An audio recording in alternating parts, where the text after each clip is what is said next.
Hello guys and welcome back to literature vision. मेरा नाम है सूरज मोहन और आज की इस वीडियो में हम डिस्कस करने जा रहे हैं विलियम शेक्सपियर की LG poem the Phoenix and the turtle के बारे में। दरअसल ये पोइम 67 लाइन की एक एल्गोरिकल पोइम है। इस पोइम का पहला पब्लिकेशन 1601 में रॉबर्ट चेस्टर के लव मार्टियर नाम के वर्क में कराया गया था। The Phoenix and the turtle एक एलजी पोइम है। फ्रेंड्स, यहाँ पर फिनिक्स एक वर्ड है और टर्टल भी एक बर्ड होता है जिसे टर्टल डव कहते हैं। ये दो प्रेमी पक्षी थे और इनकी मृत्यु पर शोक करते हुए इस पोइम को लिखा गया है। वे दोनों वर्ड्स एक दूसरे से बहुत प्यार करते थे और ये दोनों आग में जलकर मर गए थे। तो शेक्सपियर इन दोनों वर्ड्स के थ्रू आइडियल लव को रिप्रेजेंट कर रहे हैं। इस वीडियो में हम इस पोइम की समरी को समझ लेते हैं। आई होप यह पोइम आपको अच्छे से समझ आ जाएगी। तो चलिए बिना किसी देरी के पोइम को शुरू करते हैं। इस पोइम को कुल 18 स्टेंजाज में डिवाइड किया गया है।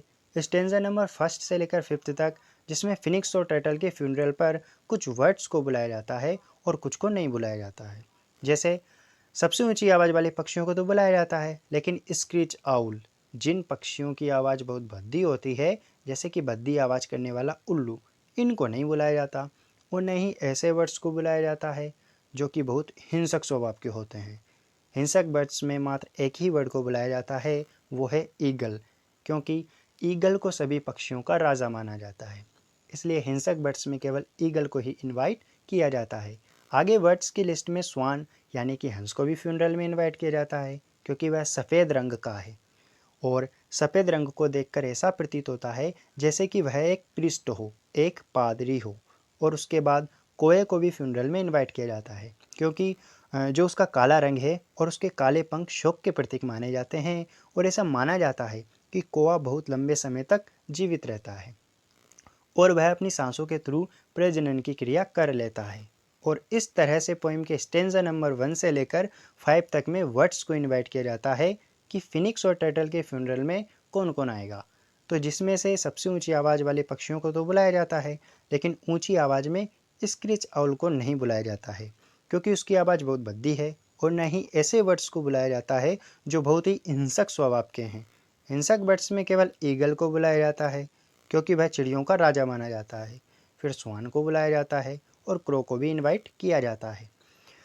अब हम चलते हैं पोएम के सेक्शन नंबर 2 की तरफ, जहाँ पर स्टेंजा नंबर 6 से लेकर 13 तक की पोएम आती है। जब एक बार सारे वर्ड्स इकट्ठा हो जाते हैं तब शोक गीत शुरू किया जाता है।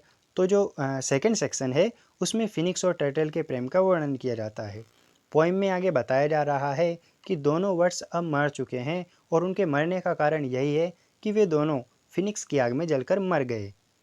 दोस्तों, फिनिक्स एक माइथोलॉजिकल वर्ड है जो कि जब बूढ़ा हो जाता है, बहुत ही म्योच्योर हो जाता है, तो उसके शरीर में खुद ब खुद आग लग जाती है और उसका शरीर जब जलकर गिर जाता है, यानी जब वह राख बन जाता है, तो फिर से अपनी ही राख से पैदा हो जाता है। तो वर्ड्स जब उनके शोक का शोकगीत गाना शुरू करती हैं तो वहाँ पर बहुत ही इमोशनल और बहुत ही फिलोसॉफिकल, बहुत ही दार्शनिक शब्दों का प्रयोग किया जाता है।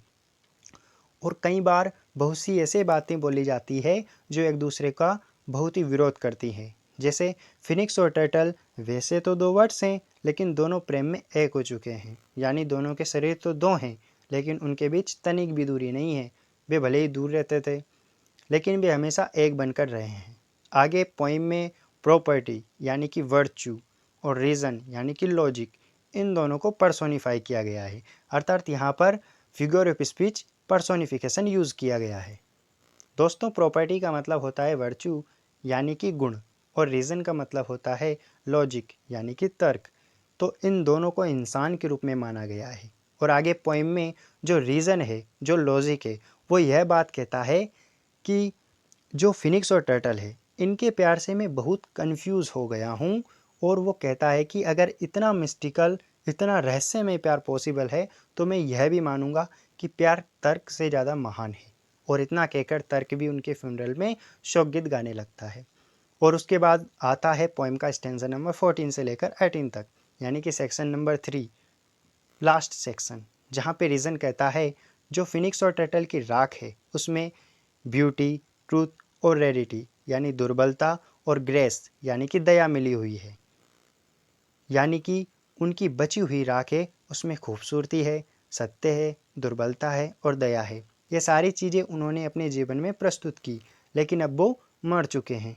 फिनिक्स और टर्टल का प्रेम बहुत ही पवित्र था, क्योंकि उनका प्रेम सेक्सुअल के बजाय स्पिरिचुअल था, और उनकी मृत्यु के सत्य और सुंदरता दोनों की मृत्यु हो जाती है।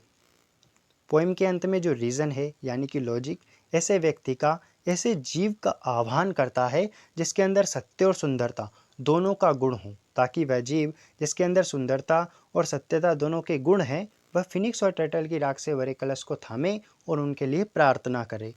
और इसके बाद यह पोएम एक फ्यूनरल सॉन्ग थ्रेनोस के साथ ख़त्म हो जाती है। आई होप यह पोएम आपको अच्छे से समझ आ गई होगी। अगर आपको यह पोएम समझ आई हो तो आई होप आप वीडियो को लाइक कर देंगे, और ऐसी ही इंटरेस्टिंग वीडियो पाने के लिए हमारे चैनल लिटरेचर विजन को सब्सक्राइब कर लेंगे। मिलते हैं किसी दूसरे टॉपिक के साथ, तब तक के लिए जय हिंद।